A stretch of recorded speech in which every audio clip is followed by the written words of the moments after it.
नमस्कार साथियों, स्वागत है आप सभी का आपके अपने परिवार एक क्लासेस पर। प्यारे साथियों, आशा करते हैं कि आप सभी का तैयारी जो है वो काफ़ी बेहतर और खूबसूरत चल रही है साथियों। और उस तैयारी को और ज़्यादा बेहतर बनाने के लिए साथियों हम आपके बीच में लेकर उपस्थित हो चुके हैं रीजनिंग का। साथियों, आपका जो प्रीवियस ईयर पर आधारित आपका जो पेपर है, जिसमें साथियों आपका हाल ही में जैसे कि आपका आरपीएफ कांस्टेबल का एग्ज़ाम हुआ, आरपीएफ फिर एसआई का हुआ, या फिर एएलपी टेक्नीशियन का भी एग्ज़ाम हुआ हाल ही में। तो अभी जितने भी अभी हाल ही में एग्ज़ाम हुए हैं उसको भी ध्यान में रखते हुए जिस प्रकार का आपका जो प्रश्न आरआरबी में आपको पूछे जा रहे हैं उसको भी साथियों हम लोग जो है क्लास में डिस्कस करने वाले हैं। तो क्लास काफ़ी इम्पोर्टेंट और शानदार रहने वाला है। तो क्लास में प्रत्येक क्वेश्चन आपके लिए बेहद ही इंटरेस्टिंग रहने वाला है। तो इसीलिए साथियों प्रत्येक क्वेश्चन को आप जो है काफ़ी अच्छे तरीके से ध्यान से देखिएगा। तो चलिए शुरू करते हैं देर न करते हुए। आज हमारा जो है सेट नंबर कितना होने वाला है, तो आज हमारा साथियों आपका प्रैक्टिस सेट नंबर आपका 25 होने वाला है। इससे पहले हमारा 1 से 24 तक हो चुका है, जो कि हमारे आपका साथियों जो प्लेलिस्ट बना हुआ है चैनल, उसमें जाकर आप सारा क्लास को देख सकते हैं। तो और इस क्लास का अगर पीडीएफ प्राप्त करना चाहते हैं तो हमारे टेलीग्राम चैनल AK क्लासेस का नीचे लिंक डिस्क्रिप्शन बॉक्स में मिल जाएगा, वहाँ से आप इस क्लास का पीडीएफ को भी प्राप्त कर सकते हैं। तो चलिए शुरू करते हैं। आज का पहला क्वेश्चन आपके स्क्रीन पर क्या है, आइए देख लेते हैं। तो साथियों ये रहा पहला क्वेश्चन आपके स्क्रीन पर, जहाँ पर आपसे ये जो है सिलोजिज्म का प्रश्न है। आइए इसको हल करते हैं और प्रत्येक क्वेश्चन का आप जो है जवाब देने का प्रयास कीजिएगा कमेंट बॉक्स में ज़रूर। तो चलिए देखते हैं पहला क्वेश्चन आपके स्क्रीन पर आपसे क्या बोला जा रहा है कथन में कि सभी काजू गुड़ हैं। चलिए बनाते हैं। सभी काजू जो है आपका क्या है, सभी काजू क्या है आपका गुड़ है। गुड़ को जी लिख देते हैं। कोई भोजन गुड़ नहीं है। भोजन और गुड़ के बीच में कोई रिलेशन नहीं है, यानी कि भोजन को हम लोग क्या बोल देते हैं, फूड लिख देते हैं एफ। कुछ अखरोट भोजन है। कुछ अखरोट क्या है आपका, कुछ अखरोट आपका, अखरोट को ए लिख देते हैं। कुछ अखरोट क्या है आपका, कुछ अखरोट आपका भोजन है। जी बिल्कुल। अब देख लेते हैं। अब ये हम लोग का क्या बन गया है, कथन आपका पूरा कंप्लीट हो चुका है। अब हम लोग देखते हैं साथियों आपका निष्कर्ष। पहला निष्कर्ष में आपसे क्या बोला जा रहा है कि कुछ अखरोट काजू हैं। अखरोट ये रहा, अखरोट और यहाँ पर काजू, काजू के बीच में कोई संबंध है। कुछ अखरोट काजू है क्या, कुछ अखरोट काजू है। कोई यहाँ पर अगर देखा जाए तो पहला आपका डायग्राम में यहाँ पर कोई भी अखरोट आपका काजू नहीं है, या फिर ना तो आपका काजू अखरोट है। तो इन दोनों के बीच में कोई भी रिलेशन नहीं बन रहा है, जबकि यहाँ पर आपसे क्या बोला जा रहा है कि कुछ अखरोट काजू है। तो क्या हो जाएगा, ये बिल्कुल गलत हो जाएगा। आइए कुछ अखरोट अगला देख लेते हैं कि कुछ अखरोट गुड़ है। अखरोट और गुड़ के बीच में क्या संबंध है देख लेते हैं। ये रहा आपका अखरोट और ये रहा आपका गुड़, गुड़ वाला ये बड़ा वाला, ठीक। तो अखरोट और गुड़ के बीच में कोई रिलेशन है क्या, जी बिल्कुल। यहाँ पर भी गुड़ और अखरोट के बीच में कोई रिलेशन यहाँ पर आपको नहीं देखने को मिल रहा है। तो दो भी आपका हम लोग का क्या हो जाएगा, निष्कर्ष गलत हो जाएगा। अगला देख लेते हैं। तीसरा निष्कर्ष आपसे क्या बोला जा रहा है कि कोई भोजन काजू नहीं है। भोजन कहाँ पर है, तो ये रहा साथियों आपका भोजन, ये भोजन वाला पार्ट है। भोजन कोई भी भोजन हम लोग का क्या बोल रहा है कि काजू नहीं है। जी बिल्कुल सही बोल रहा है, क्योंकि जब आपका कोई भी ये गुड़ और फूड के बीच में कोई भी रिलेशन नहीं है तो इसके अंदर में तो ये काजू है, तो इसके अंदर कैसे जा सकता है ये फूड आपका, नहीं जा सकता है। तो यानी कि साथियों ये बिल्कुल सही बोल रहा है, यानी कि कोई भी भोजन जो है आपका काजू नहीं है। इन दोनों के बीच में आपका कोई रिलेशन नहीं है, तो आप जो है अंदर वाला का तो रिलेशन तो बिल्कुल नहीं होने वाला है, ठीक। तो क्या हो जाएगा ऑप्शन नंबर साथियों आपका, यानी कि निष्कर्ष 3 इंच का बिल्कुल सही आपका निकल कर आ रहा। तो यानी कि कौन सा ऑप्शन में साथियों देख लेते हैं। तो ये रहा साथियों आपका ऑप्शन नंबर 3, ऑप्शन नंबर 1, जहाँ पर हम लोग का निष्कर्ष 1 अनुसरण करता है। उम्मीद करते हैं कि आप सभी ने जो है इस क्वेश्चन का सही जवाब दिए हैं। आइए तो आगे चलते हैं और अगला क्वेश्चन देख लेते हैं। तो साथियों ये रहा अगला क्वेश्चन। तो अगला क्वेश्चन आपसे क्या पूछा जा रहा है, तो ये साथियों आपका डायरेक्शन से संबंधित हम लोग का प्रश्न आपसे पूछा जा रहा है कि अजय अपने कार्यालय से चलना शुरू करता है और पूर्व की ओर 3 किलोमीटर ये ड्राइव करता है। चलिए अजय क्या करता है, आपका पूर्व की ओर चलना शुरू करता है, 3 किलोमीटर क्या करता है, चलता है। फिर क्या करता है, वो दायां की ओर मुड़ता है, 4 किलोमीटर चलता है। जी सर 4 किलोमीटर चलता है। फिर क्या करता है, दाएं की ओर मुड़ता है 4 किलोमीटर चलता है, दाएं की ओर मुड़ता है 4 किलोमीटर ड्राइव करता है, दाएं मुड़ता है 4 किलोमीटर ड्राइव करता है, बायां मुड़ता है और 5 किलोमीटर ड्राइव करता है। अब क्या कर रहा है, अब बायां मुड़ रहा है यहाँ से और यहाँ से 5 किलोमीटर ड्राइव कर रहा है। बिल्कुल सर। अगला क्या है देख लेते हैं। फिर वहाँ से बायां मुड़ता है और 3 किलोमीटर ड्राइव करता है, यहाँ से बायां मुड़ता है और 3 किलोमीटर ड्राइव करता है, यानी कि बायां कहाँ हो जाएगा, बाएं सर आपका इधर हो जाएगा। ये क्या है, 3 किलोमीटर ड्राइव करता है। अगला देख लेते हैं। ये हम लोग का पूरा कंप्लीट हो चुका है। अब दुकान पर जाकर यहाँ पर रुक जाता है। ठीक, अब उसे उस दुकान से अपने कार्यालय तक, दुकान से कार्यालय तक पहुँचने के लिए आपको किस दिशा में ड्राइव करना चाहिए। यानी कि अब ये कहाँ पहुँचा है, अब यहाँ पहुँचा है साथियों। ठीक, अब ये दूरी कितना है, टोटल 4 दूरी है, 4। अब ये दूरी हम लोग का टोटल कितना है, 3 दूरी है, यानी कि एक यहाँ पर क्या बचेगा। बिल्कुल।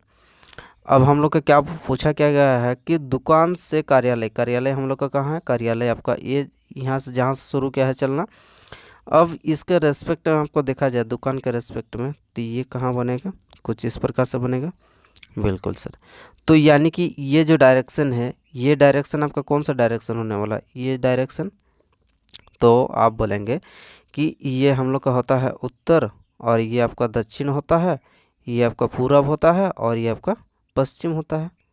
ठीक, यानी कि ये अगर ईस्ट हो गया, ये अगर ईस्ट हो गया तो ये आपका वेस्ट हो जाएगा, यानी कि उत्तर, और ये क्या हो जाएगा, उत्तर पश्चिम हो जाएगा। कौन सा साथियों, आपका ऑप्शन नंबर 3 इस क्वेश्चन का बिल्कुल सही जवाब निकल के आ जाएगा, जो कि उत्तर पश्चिम बिल्कुल सही जवाब हो जाएगा। ठीक है, चलिए आगे बढ़ते हैं साथियों और अगला क्वेश्चन देख लेते हैं। अगला क्वेश्चन क्या है, तो ये रहा साथियों अगला क्वेश्चन। तो अगला क्वेश्चन आपसे क्या बोला जा रहा है कि कथन और तर्क से संबंधित है। आइए इस क्वेश्चन को हल करते हैं और जवाब दीजिए, इस क्वेश्चन का सही जवाब जो है आपका क्या रहने वाला है। कथन में आपसे क्या बोला जा रहा है कि भारत में अभी भी लोगों को इस बारे में जागरूक करने के लिए लैंगिक समानता कार्यक्रमों की आवश्यकता है। क्या बोला जा रहा है कि अभी भी लोगों को आपका इस बारे में जागरूकता करने के लिए लैंगिक समानता कार्यक्रमों की आवश्यकता हो रहा। ठीक है, अभी भी। तो इसका तर्क आप क्या देंगे। पहला तर्क आपसे बोला जा रहा है कि लोग अभी भी मानते हैं कि लड़के लड़कियों से क्या है, बेहतर है। क्या ये तर्क आप देंगे कि क्या बोला जा रहा है कि लोग अभी भी मानते हैं कि लड़के लड़कियों से बेहतर हैं। बिल्कुल बिल्कुल ऐसा मानते हैं, तभी तो ये क्या कर अब तभी तो ये जो है कार्यक्रम चलाना पड़ रहा है अभी भी समानता के बारे में। बिल्कुल, यानी कि तर्क जो है बिल्कुल सही है। अगला देख लेते हैं। हमारे समाज में लैंगिक भेदभाव ख़त्म हो गया। अगर साथियों आपका लैंगिक भेदभाव अगर ख़त्म हो जाता तो यहाँ पर जो है आपका कथन, यहाँ पर तो आपका जो समानता कार्यक्रम के बारे में आपका आवश्यकता पड़ रहा है, तो ये अगर ख़त्म हो जाता तो यहाँ पर कार्यक्रम करने की क्या आवश्यकता पड़ती है, नहीं। ये क्या हो जाएगा, दूसरा जो है आपका बिल्कुल गलत हो जाएगा। यानी कि साथियों हम लोग का कौन सा प्रबल हो जाएगा, ऑप्शन यानी कि तर्क 1 बिल्कुल आपका प्रबल होगा। कौन सा ऑप्शन में है, चलिए देख लेते हैं। तो साथियों इसका सही जवाब हो जाएगा आपका कथन 2 हम लोग का क्या है, ये दुर्बल हो जाएगा, और कथन 1 जो है आपका प्रबल। तो ऑप्शन नंबर 1 इस क्वेश्चन का बिल्कुल सही जवाब है। यहाँ पर हम लोग का किस लिए यहाँ पर असमानता का कार्यक्रम का यहाँ पर चला रहा, क्योंकि चलाना पड़ रहा है, क्योंकि अभी भी आपका लड़के और लड़कियों के बीच में आपका क्या है, समानता का भाव अभी भी देखा नहीं जा रहा है, जिस वजह से यहाँ पर क्या कर रहा है, सरकार को समानता के बारे में आपको कार्यक्रम को जागरूक करने के बारे में यहाँ पर कार्यक्रम चलाना पड़ रहा। जबकि यहाँ पर क्या बोला जा रहा है आपसे कि भेदभाव ख़त्म हो गया। ऐसे कोई बात नहीं है, भेदभाव अगर ख़त्म हो जाता तो आपको कार्यक्रम करने की कोई आवश्यकता नहीं पड़ती। चलिए आगे बढ़ते हैं साथियों और अगला क्वेश्चन देख लेते हैं। तो अगला क्वेश्चन आपके स्क्रीन पर ये रहा, जहाँ पर आपसे क्या बोला जा रहा है इस प्रश्न में। तो आइए इसको पढ़ते हैं एक बार। ये आपका लेफ्ट टू राइट यहाँ पर दिया गया है। क्या है, संख्या श्रृंखला का ये जो है आपका सीरीज दिया गया है। उपरोक्त तो श्रृंखला में से ऐसे कितने अक्षर हैं जिनके अक्षर ऐसे कितने अक्षर है जिनके ठीक पहले क्या है आपका अक्षर आ रहा? जी सर, ठीक पहले अक्षर से पहले आपका अक्षर आ रहा और ठीक बाद आपका संख्या आ रहा है, यानी कि यहाँ पर अंत में क्या आ जाएगा आपका संख्या आएगा। बिल्कुल, यानी कि अक्षर बीच में, उससे पहले आपका अक्षर, उसके बाद आपका संख्या। ऐसे कितने पैटर्न हैं आइए देखते हैं। तो चलिए, डबल अक्षर और संख्या, डबल अक्षर और संख्या होना चाहिए। तो साथियों ये रहा आपका डबल अक्षर और संख्या, एक जोड़ा हो गया। डबल अक्षर और संख्या, डबल अक्षर और संख्या आइए देख लेते हैं। तो डबल अक्षर और संख्या, डबल अक्षर और बाद में आपका संख्या, डबल अक्षर और बाद में संख्या, डबल अक्षर और बाद में संख्या। यहाँ पर आपको कहीं पर आपको देखने को मिल रहा है, सिवाय हम लोग का यहाँ पर HV7 को छोड़कर आपको कहीं पर भी इस सीरीज में डबल अक्षर और संख्या का पैटर्न हम लोग को देखने को नहीं मिल रहा। तो इसीलिए साथियों आपका कौन सा हो जाएगा? अब इस क्वेश्चन का साथियों हम लोग का ऑप्शन नंबर क्या हो जाएगा? ऑप्शन नंबर 1 इस क्वेश्चन ऑप्शन नंबर 2 इस क्वेश्चन का बिल्कुल सही जवाब जो है यहाँ पर निकल के आ रहा है। जहाँ पर हम लोग का क्या हो जाएगा आपका साथियों अक्षर, 2 अक्षर उसके बाद आपका एक संख्या, 2 अक्षर उसके बाद एक संख्या हम लोग का और कहीं पर देखने को मिल रहा? 2 अक्षर और संख्या और तो कहीं पर नज़र नहीं आ रहा है। आपको कहीं पर नज़र आ रहा तो साथियों आप कमेंट बॉक्स में ज़रूर बताइए। तो नहीं, अब केवल एक ही हम लोग का ऐसे पैटर्न जहाँ पर बन रहा है, डबल अक्षर उसके बाद आपका संख्या निकल के आ रहा है। ऑप्शन नंबर 2 ही बिल्कुल सही जवाब जो है आपका रहने वाला है।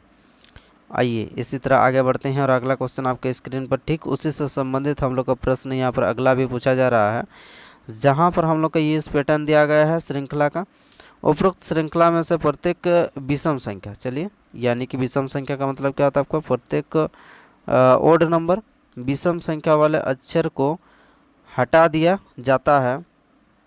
अच्छा, हटा दिया जाए तो कौन सा अक्षर बाएं से सातवें यानी कि इधर से सातवां होगा, ये आपको बताना है। चलिए अब क्या करते हैं हम लोग का साथियों यहाँ पर जो विषम संख्या है, प्रत्येक विषम स्थान वाले अक्षर को, अच्छा प्रथम विषम स्थान वाले अक्षर को आपको हटाना है, विषम स्थान वाले अक्षर को आपको हटाना है।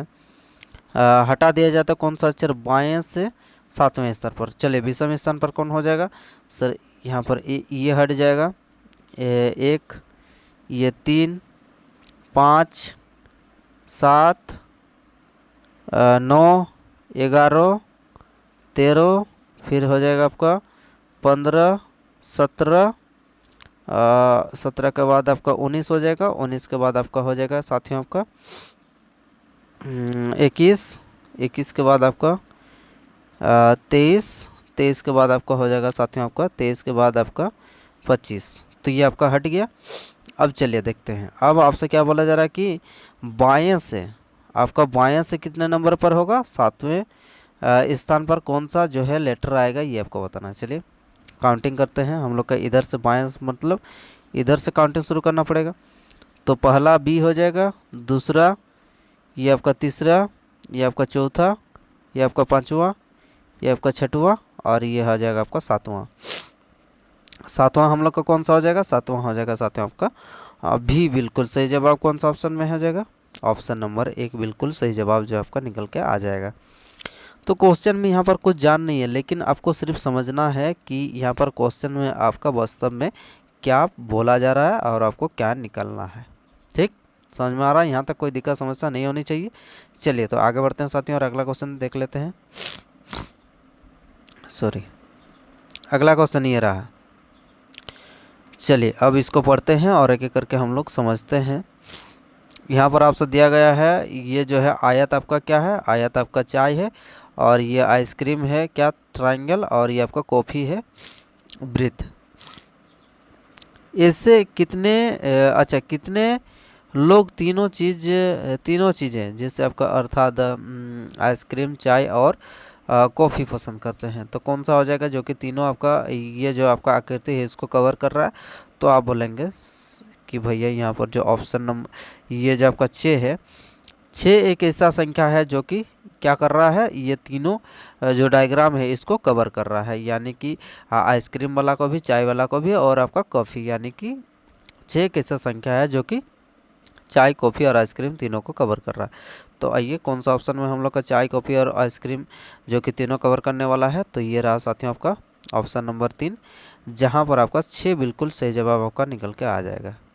चलिए आगे बढ़ते हुए हम लोग अगले क्वेश्चन पर चलते हैं। तो अगला क्वेश्चन साथियों आपके स्क्रीन पर ये रहा, जो कि आपका कैलेंडर से संबंधित है। आइए इसको हल करते हैं, बनाने का प्रयास कीजिए इस क्वेश्चन को। आइए तो समझते हैं ये हम लोग को निकालना क्या है साथियों। यहाँ पर आपको निकालना है कि अमित के बेटे का जन्म कब हुआ है। 10 जनवरी 2012 को हुआ था। तो बताना है कि वह सप्ताह के किस दिन पैदा हुआ था। इसका मतलब आपसे बोला जा रहा है कि 10 जनवरी 2012 को कौन सा तारीख था, यानी कि सॉरी तारीख तो यहाँ पर दिया हुआ है, आपको बताना है कि सप्ताह का कौन सा दिन था। बिल्कुल, आइए समझते हैं। यहाँ पर जब भी इस प्रकार का आपको कैलेंडर का प्रश्न आपको निकालने बोलेगा, जहाँ पर आपको डेट दिया हुआ रहेगा और आपको दिन निकालना होगा, तो वहाँ पर आपको क्या करना है सर, यहाँ पर जो है आपका 2012 लिखा है। 2012 से आपको क्या करना है, 1 वर्ष पहले का आपको देखना है, यानी कि 2011 अगर ऐसे देखते हैं जी बिल्कुल। अब क्या करते हैं, अब यहाँ पर शताब्दी वर्ष हम लोग अगर देखा जाए तो यहाँ पर 2011 में शताब्दी वर्ष कितना हो जाएगा, तो आप बोलेंगे यहाँ पर शताब्दी वर्ष आपका 2000 हो जाएगा। और यहाँ पर जो 11 हम लोग का पीछे जो लगा है, ये आपका क्या हो जाएगा, आपके ये आपका 10 का वर्ष होगा। बिल्कुल सर। अब शताब्दी वर्ष में हम लोग क्या करते हैं, शताब्दी वर्ष में साथियों जब हम लोग इसको 400 से डिवाइड करते हैं, शताब्दी वर्ष आपका कोई से भी हो सकता है, 1900 भी हो सकता है, ठीक है। 1900 के बाद 1800 यहाँ पर 64 होगा, तो यहाँ पर मान के चलते हैं शताब्दी वर्ष क्या होगा आपका 18 होगा। तो जितने भी शताब्दी वर्ष आएंगे उसको आपको क्या करना होगा, आपको 4 से डिवाइड करना होगा। बिल्कुल, जब भी आप 4 से डिवाइड करेंगे तो अगर मान के चलिए इसको अगर 4 से हम लोग डिवाइड करते हैं, सॉरी 400 से अगर डिवाइड करते हैं 1900 को, बिल्कुल, तो 1900 अगर साथियों अगर 1900 को 400 से डिवाइड करते हैं तो यहाँ पर आपको रिमाइंडर कितना निकल के आएगा, तो आप बोलेंगे यहाँ पर रिमाइंडर जो है 300 निकल के आएगा। बिल्कुल सर। जब आप साथियों इसको अगर 400 डिवाइड करते हैं तो कितना हो जाएगा, तो यहाँ पर आपको 200 निकल के आ जाएगा। यहाँ पर आपको रिमाइंडर 200 निकल के आएगा। जब इसको डिवाइड करते हैं 2000 को अगर 4 से डिवाइड करते हैं तो रिमाइंडर कितना निकल के आएगा, 0 निकल के आएगा। उसी प्रकार से अगर देखा जाए तो साथियों अगर हम लोग का 4 चौको 16, हाँ अगर हम लोग हाँ चलिए अब अगर साथियों हम लोग 1500 शताब्दी वर्ष का अगर 15 हो गया, तो 15 को अगर 4 से डिवाइड करते हैं, नहीं 15 नहीं 17 करना होगा, 17 अगर करते हैं, 17 का अगर 4 से डिवाइड करते हैं तो कितना हो जाएगा, यहाँ पर आपका रिमाइंडर जो है साथियों, यहाँ पर आपका रिमाइंडर 4 चौका 1600 हो जाएगा, यहाँ पर 100 हो जाएगा। यहाँ पर कितना आ जाएगा रिमाइंडर, यहाँ पर हो जाएगा आपका रिमाइंडर साथियों आपका 100 निकल के आएगा। यही आपका 3 संभावना हो सकता है। जब भी इससे अगर 1600 आ जाएगा तो यानी कि 4 से पूरी डिविजिबल हो जाएगा, यानी कि 0 आ जाएगा। जब आपका साथियों आपका 16 के बाद 1700 आएगा तो रिमाइंडर कितना आ जाएगा, 100 आ जाएगा। 1800 होगा तो कितना आ जाएगा, 200 आएगा। 1900 होगा तो 300 आएगा। फिर 2000 हो जाएगा आपका, कितना हो जाएगा, फिर आपका 0 आ जाएगा रिमाइंडर। चलिए अब देख लेते हैं। अब जब आपके पास रिमाइंडर साथियों आपका जब 100 आएगा, रिमाइंडर अगर 100 आएगा शताब्दी वर्ष को 4 से डिवाइड करने के बाद, तो आप क्या लिखेंगे, इसका कोड 105। जब 200 आएगा तो क्या करना है, 200 आएगा तो 200 का 3 लिखना है। अब 300 आएगा तो 105 203, 300 का आएगा तो आपको 1 लिखना है। अब जब 400 आएगा, यानी कि 400 तो आपका कभी भी आएगा ही नहीं। 400 आएगा इसका मतलब क्या, 400 को 400 से डिवाइड करेंगे तो कितना हो जाएगा आपका, 0 हो जाएगा। तो यानी कि जब आपका 0 रिमाइंडर आएगा, यानी कि जब साथियों आपको पूरी कट जाएगा तो आपको क्या करना है, आपको 0 लिख देना है बस। उसमें कोई ध्यान और उसमें ज़्यादा आपको माथा पेची ये करने का दिमाग लगाने की कोई आवश्यकता नहीं है। जब आपका पूरी 400 से डिविजिबल हो जाएगा आपका शतकीय वर्ष शताब्दी वर्ष, तो आपको क्या लिखेंगे, 0 लिखेंगे। अब हम लोग का कितना, आपका 1 वर्ष पहले का मानना है। जब भी आपको दिया हुआ रहेगा कि 10 जनवरी 2019, तो आप क्या लिखेंगे, तो आप लिखेंगे 2019 से पहले 2018। बिल्कुल। अब यहाँ पर हमने जो है 2012 को कितना लिखे, 2012 का हमने लिखे 2011, ठीक 2011। चलिए ये कोड आपको ध्यान रखना है, 100 का 5, 200 का 3, 300 का 1, 400 का 0। चलिए अब बनाते हैं। अब हम लोग मान के बनाते हैं कि 10 जनवरी 2011 मानना पड़ेगा, ये हमने पहले ही बोला। अब क्या करना पड़ेगा साथियों, यहाँ पर आपका 2000 का 2000 आपका शताब्दी वर्ष हो जाएगा यहाँ से, और 10 से क्या वर्ष कितना हो जाएगा, 11 हो जाएगा। 2000 जब आपका शताब्दी वर्ष आएगा 400 से डिवाइड करेंगे तो कितना हो जाएगा, 0 हो जाएगा रिमाइंडर, तो यानी कि 0 का क्या हो जाएगा, आपका 0 ही लिखना पड़ता है। अब यहाँ पर 10 का वर्ष कितना है, तो आप बोलेंगे यहाँ पर 10 का वर्ष आपका 11 है, 11 आपको पूरा लिख देना है। अब 11 आपका क्या हो जाएगा, ये आपका 10 का वर्ष है। अब यहाँ पर हम लोग को लीप वर्ष भी आपका लीप वर्ष भी हम लोग को निकालना पड़ेगा ना, कि 11 वर्ष में आपका टोटल लीप वर्ष कितने होते हैं।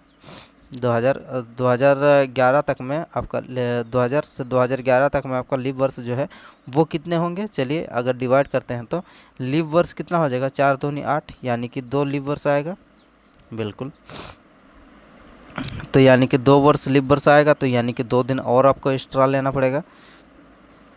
तो यानी कि अब यहाँ पर हम लोग का टोटल विषम दिन कितने आए, तो यहाँ पर साथ में आपका टोटल 13 दिन आपका विषम दिन आ गए। बिल्कुल, अब क्या करना पड़ेगा, अब हम लोग का निकालना क्या है, ये तो हमने जो है अब निकाल लिए। अब आपको क्या करना पड़ेगा, अब साथियों आपका 10 जनवरी 2012 का निकालना है। ठीक, अब क्या करेंगे, इसका काम हम लोग का हो गया है। इधर जो हमारा शताब्दी वर्ष और आपका 10वां वर्ष, इसका काम पूरी हो चुका है। सिर्फ आपको क्या करना है, अब 10 जनवरी का निकालना है। तो 10 जनवरी में हम लोग का यहाँ पर विषम दिन कितने हैं सर, यहाँ पर 10 दिन विषम हो रहा है। जनवरी में आपको कितना दिन लेना है, 10 दिन लेना है। तो यानी कि आप क्या करेंगे, पहले आपका 13 दिन आ गया था विषम, अब यहाँ पर जनवरी में और 10 दिन आ गया, तो यानी कि 13 और 10 कितना हो जाएगा, 17 और 10 आपका 23 हो जाएगा। अब 23 को आपको क्या करना पड़ेगा, 7 से आपको डिवाइड भी करना पड़ेगा।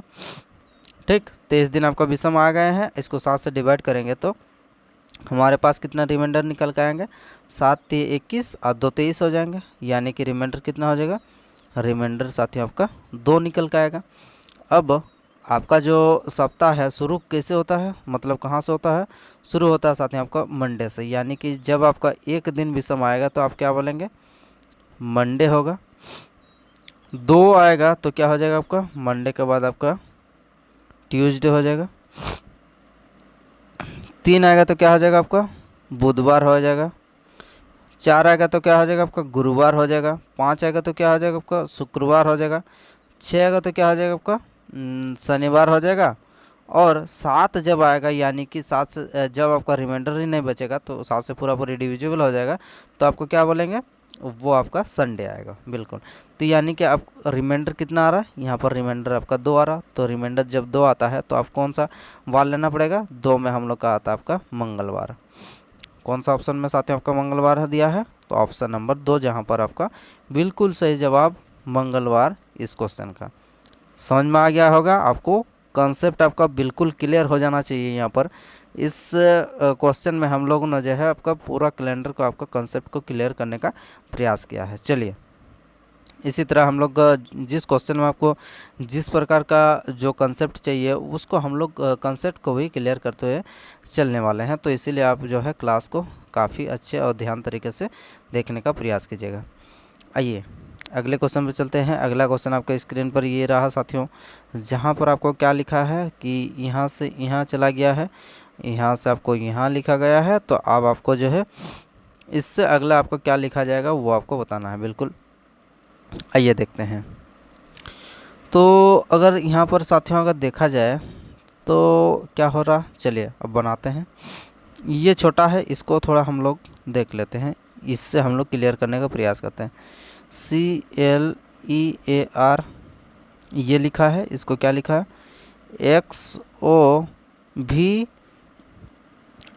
लिखा है। बिल्कुल,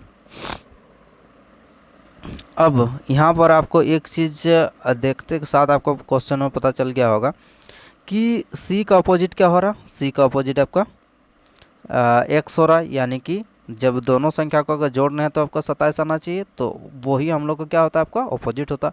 अपोजिट जब भी होता है तो दो आपका लेटर को जोड़ने के बाद आपका 27 आ जाएगा। तो इसका मतलब आप समझ जाइएगा कि एक दूसरे का अपोजिट लिखा गया है।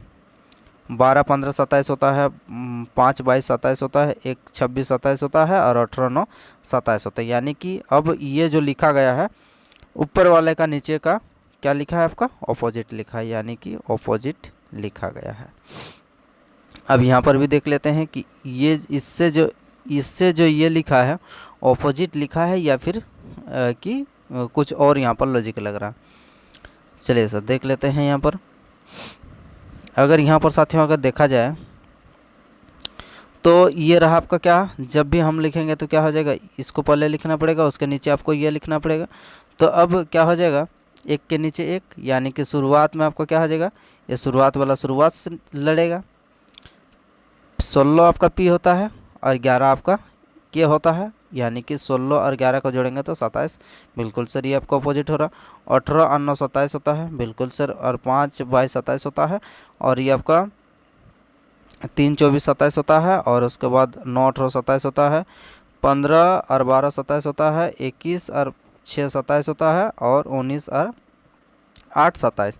यानी कि ये भी हम लोग का क्या लिखा है, ये भी आपका एक दूसरे को अपोजिट जो है लेटर लिखा गया है, बिल्कुल सर।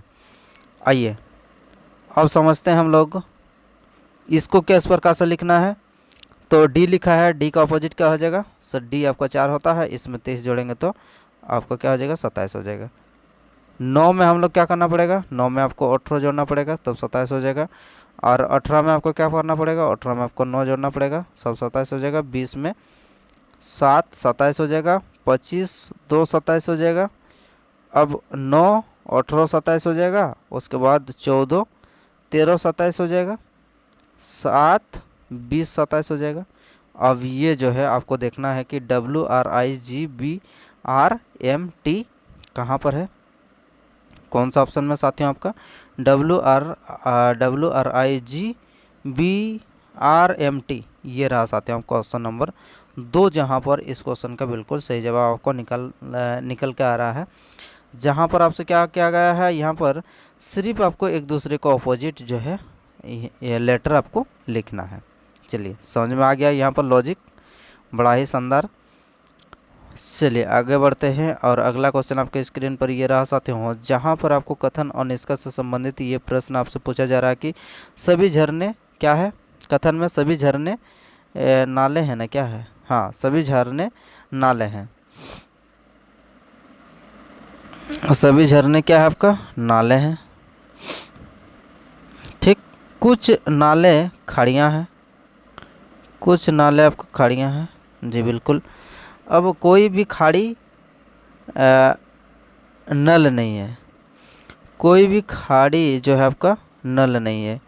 कुछ नाले खड़ियाँ हैं, कुछ नाले खड़ियाँ हैं, और कोई भी खाड़ी जो है आपका, कोई भी खाड़ी आपका नल नहीं है, कोई भी खाड़ी जो है आपका नल नहीं है, ये आपसे बोला जा रहा है ना।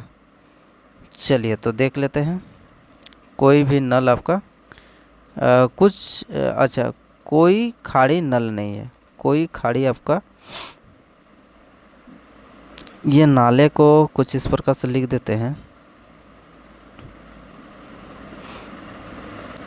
नाले और ये आपका नल, नाले और नल, क्लियर हो गया। चलिए अब ये खाड़ी और नल के बीच में कोई भी रिलेशन नहीं है। अब चलिए निष्कर्ष पढ़ते हैं कि कुछ नल खाड़ियाँ हैं, कुछ नल जो है, कुछ नल खाड़ियाँ हैं क्या। अब खाड़ी और नल के बीच में कोई भी रिलेशन नहीं है, तो आप कैसे बोल सकते हैं कि कुछ नल खाड़ियाँ हैं, बिल्कुल गलत।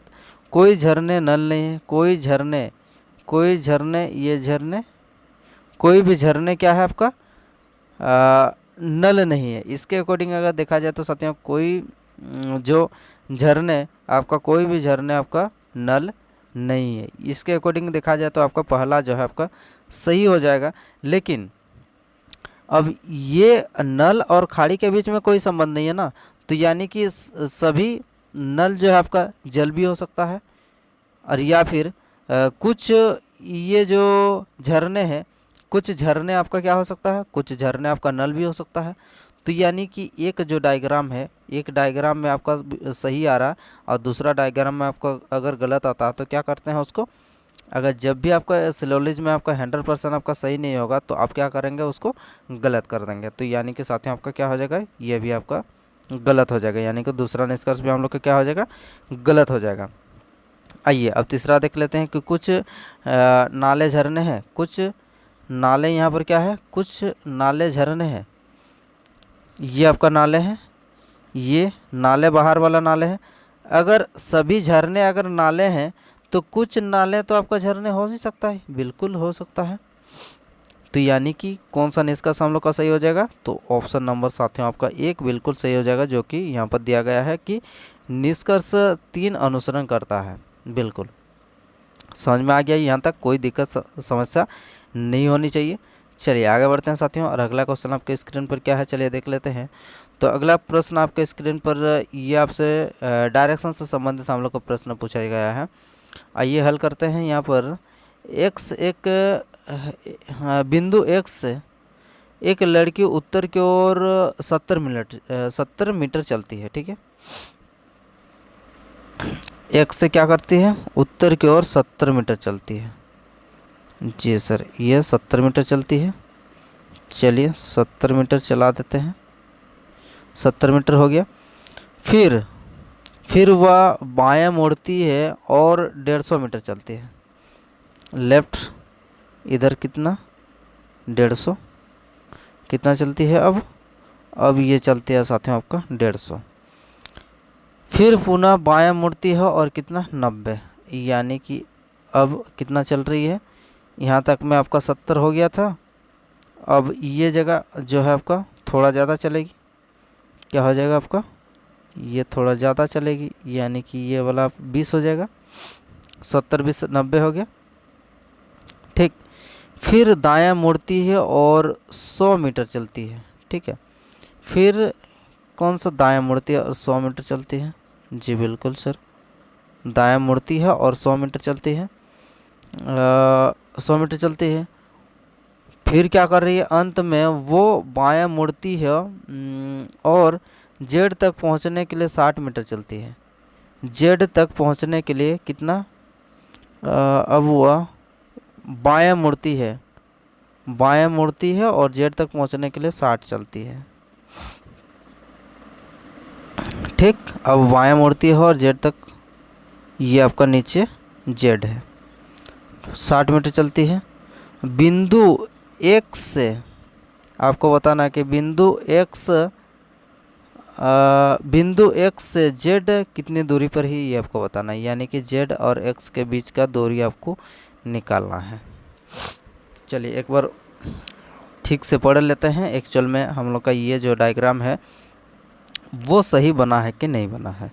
चलिए उत्तर की ओर 70 चला, बिल्कुल सर उत्तर की ओर 70 चला। फिर वहाँ से बायां मुड़ती है और 150 चलती है, चलिए 150 चला दिए। फिर उसके बाद बायां मुड़ती है और 70 चलती, अरे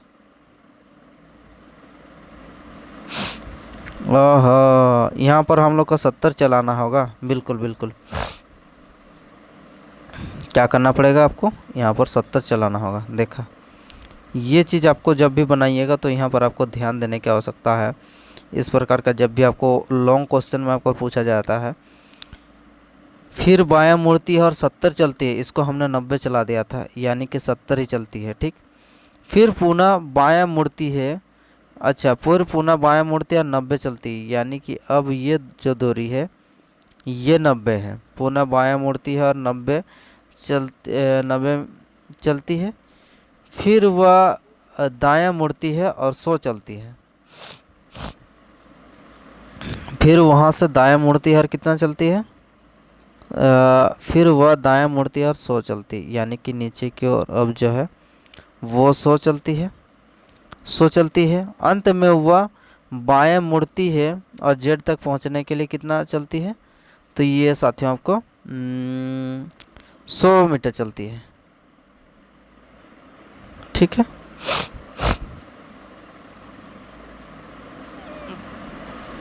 सॉरी, अंत में कितना 60 चल रहा है ना, 60, अंत में कितना चलती है, 60 चलती है।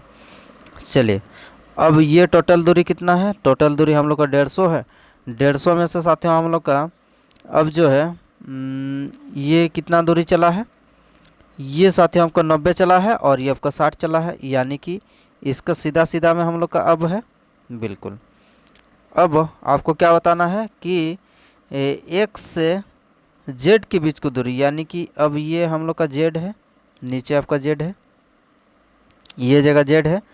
अब ये दूरी हम लोग का कितना है, वही दूरी तो ये दूरी हो जाएगा। तो ये दूरी साथियों हम लोग का कितना है, ये दूरी आपका 100 है। तो अब ये दूरी अगर 100 है तो ये दूरी भी हम लोग का क्या हो जाएगा, ये दूरी भी आपका 100 हो जाएगा। तो यानी कि साथियों आपका 100 मीटर दूरी हो जाएगा एक्स और जेड के बीच की दूरी। क्या हो जाएगा, और दिशा भी आपको बताना है ना कि बिंदु एक्स से जेड, बिंदु एक्स से जेड कितनी दूरी और किस दिशा में, बिंदु एक्स से जेड, यानी कि इसके सापेक्ष में आपको बताना है कि इसके सापेक्ष में, यानी कि एस के सापेक्ष में अगर देखा जाए तो जेड जो है कहाँ है, नीचे की ओर, यानी कि दक्षिण में है। कौन सा ऑप्शन में साथियों आपका, दक्षिण में 100 है। चलिए आइए देख लेते हैं। तो ये रहा साथियों आपका ऑप्शन नंबर 4, जहाँ पर हम लोग का क्या दिया है, यहाँ पर दिया है साथियों आपका दक्षिण में 100 मीटर जो है आपका एक्स और जेड की बीच की दूरी यहाँ पर कितना रहने वाला है, 100 मीटर यहाँ पर रहने वाला है। बिल्कुल दक्षिण 100 मीटर आपका सही जवाब निकल कर आ रहा है। उम्मीद करते हैं साथियों आपको जो है ये क्लास आपका बेहतर और काफ़ी अच्छे तरीके से समझ में आ गया होगा। तो साथियों अगर सब कुछ अगर अच्छा और समझ में भी आ रहा है तो आप जो है क्लास को लाइक शेयर और सब्सक्राइब करना मत भूलिएगा, और अपने दोस्तों का शेयर भी कर दीजिए ताकि जो है आप इस क्लास को, अपने दोस्त भी इस क्लास का लाभ ले सके और एग्ज़ाम जो है एग्ज़ाम में काफ़ी स्कोर भी कर पाएँ। क्योंकि ग्रुप डी जैसे एग्ज़ाम में आपका जो रीजनिंग का आपका जो वेटेज है वो बहुत ज़्यादा है, यानी कि 30 नंबर आपका रीजनिंग से पूछा जाएगा। तो इसीलिए जो है क्लास आपका रीजनिंग का बड़ा ही काफ़ी यहाँ पर अच्छा वेटेज भी है, इसीलिए क्लास आपका काफ़ी ज़रूरी, और उम्मीद करते हैं कि अच्छा लगा होगा। तो चलिए फिर अगले हम लोग नेक्स्ट क्लास में मिलते हैं साथियों। धन्यवाद।